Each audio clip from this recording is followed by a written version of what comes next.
आज सीधा सवाल संडे स्पेशल में मैं बात करने वाला हूं कटोगे तो बटोगे की।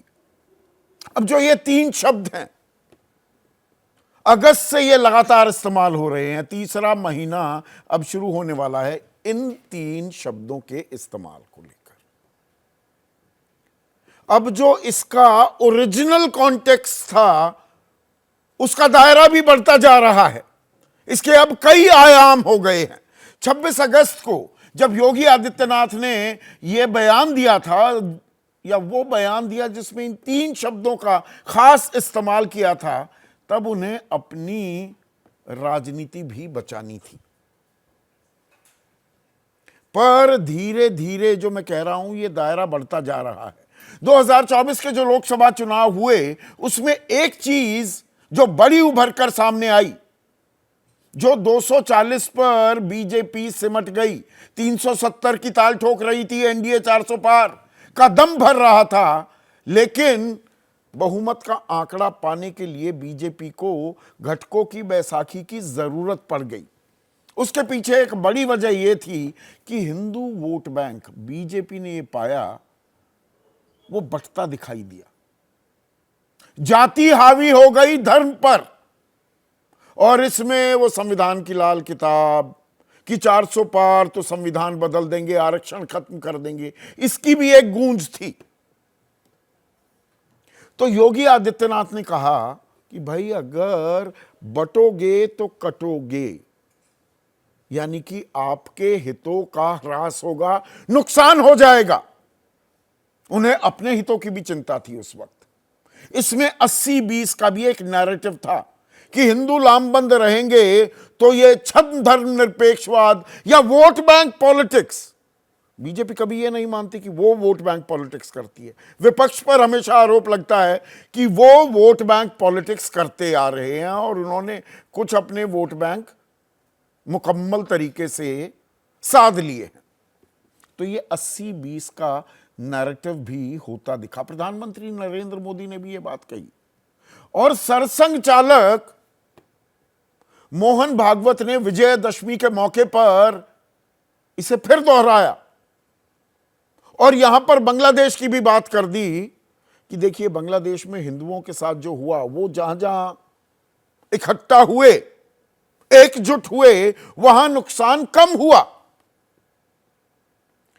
पर अब तो बात हो रही है चुनाव की। अब चुनाव में हिंदू बनकर वोट करे 80% आबादी, यह बीजेपी को सूट करता है। इंडिया को, विपक्ष को सूट करता है वो जाति के आधार पर वोट देता दिखाई दे, दलितों के साथ में लामबंदी हो जाए, तो पिछड़ों में सेंधमारी और दलित और मुसलमान वोट बैंक वो साथ हो गया, तो भैया बल्ले बल्ले नैया पार। अब इसमें गठबंधन की दरकार भी शामिल हो जाती है। गठबंधन में भी तो कहने को एनडीए और इंडिया हैं, पर इनमें भी जहां दरारें आती हैं उसका नुकसान किसे होता है? हरियाणा इसकी ताजा मिसाल है। इंडिया एकजुट होकर लड़ता नहीं दिखाई दिया, तब कांग्रेस अति आत्मविश्वास में वो मरोड़ में थी, और गांव बसिया नहीं मंगते हांडगे वाले मोड में भी थी। पहले से ही मुख्यमंत्री बनने के दावे पेश किए जा रहे थे और बहुमत हासिल नहीं की थी, जो हासिल हो भी नहीं पाई। आम आदमी पार्टी को बाहर का रास्ता दिखा दिया गया, अखिलेश यादव को कोई तरजीह नहीं दी गई।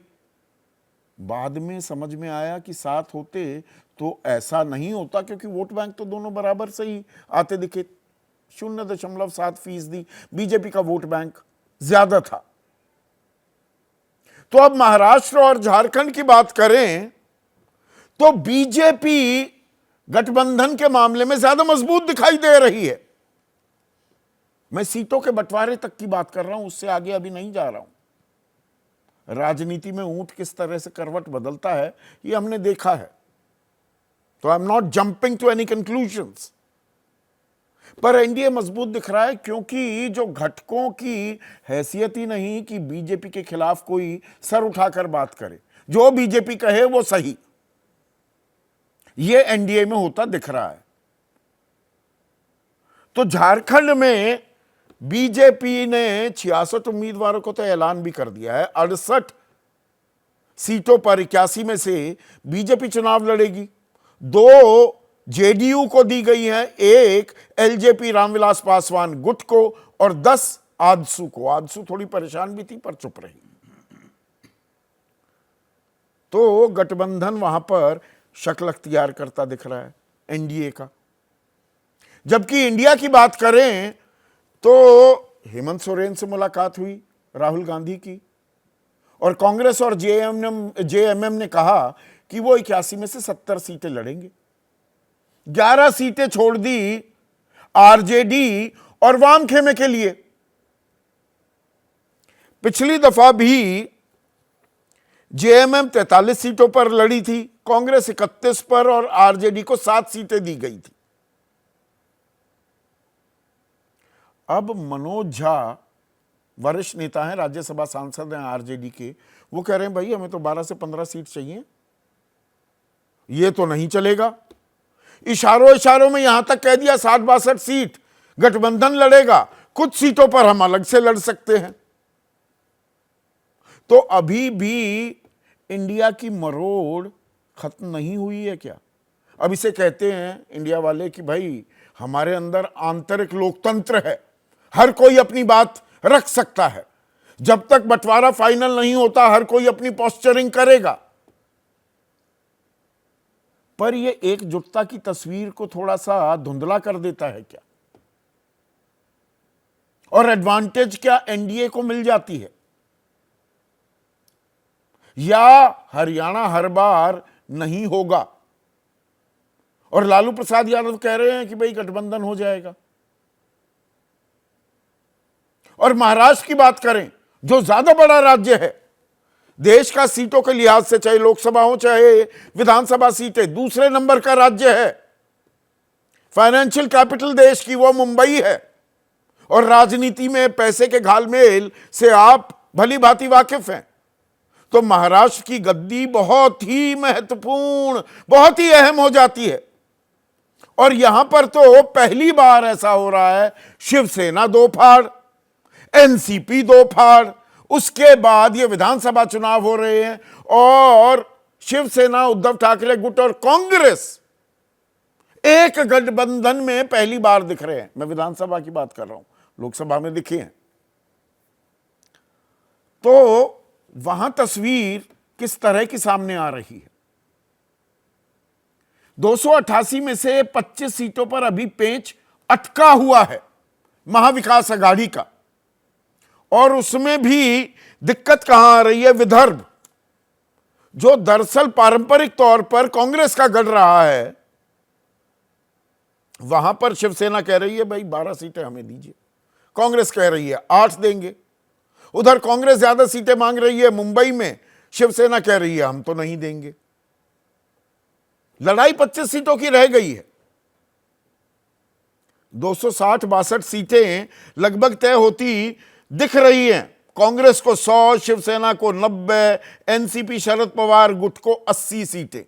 यह मोटा मोटा खाका बन गया है। पर ये 20-25 सीटों में ही पेंच फंस जाएंगे क्या? वही कटोगे बटोगे तो कटोगे। 5 सीटों का ऐलान कर दिया है अखिलेश ने, वही अखिलेश वखिलेश जिन्हें कहा गया मध्य प्रदेश में। 5 उम्मीदवार उतार दिए, 2 एमएलए हैं, वो कह रहे हैं मैं तो 12 उतारूंगा। खबरें ये आ रही है अन्य पार्टियों को 18 सीटें दी जा सकती हैं। अब 7-8 में मान जाएंगे अखिलेश यादव, या यहां पर भी दिक्कत होगी? और कांग्रेस को ज्यादा सीटें देकर क्या कंफर्टेबल महसूस करेगी शिवसेना? और उधर अगर हम बीजेपी की बात करें तो बीजेपी 150 सीटों के करीब लड़ना चाहती है, और बीजेपी ने 99 उम्मीदवारों की सूची जारी भी कर दी है। 99।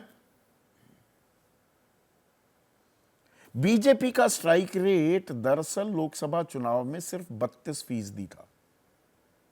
28 सीटों पर चुनाव लड़ा लोकसभा में, 48 में से 9 सीटें जीत पाई। जबकि एकनाथ शिंदे गुट जो है शिवसेना का, अब असली शिवसेना है, 15 में से 7 सीटें जीत गई, 15 लड़ी 7 जीती, उनका 46% का स्ट्राइक रेट होता है। तो क्या 75-80 पर शिवसेना शिंदे मान जाएगी? और आज की तारीख में बीजेपी उस हालत में नहीं कि भाई अकेले वो चुनाव लड़ ले, क्योंकि गठबंधन की जो जड़ें हैं वो इतनी ज्यादा अब अंदर तक जा चुकी हैं। अब लास्ट मिनट पर तो ये बदलाव आ नहीं सकता, या एकनाथ शिंदे मान जाएंगे और अजित पवार क्या 40-50 से नीचे भी आने को तैयार होंगे या नहीं होंगे? ये कुछ ऐसे सवाल हैं जिनके जवाब आज हम तलाशेंगे इस चर्चा में। तो ऐसे में आज का सीधा सवाल, महाराष्ट्र झारखंड चुनाव, बटोगे तो कटोगे का तनाव, यह गठबंधन पर भी लागू हो रहा है। और गठबंधन की तैयारी, सीट का गुणा भाग किस पर भारी, कौन कितनी सीटें जीतता लड़ता है, उम्मीदवार खड़े करता है और कहां क्या सीटें मिलती हैं, इस पर भी क्या जीत और हार तय होगी महाराष्ट्र और झारखंड की।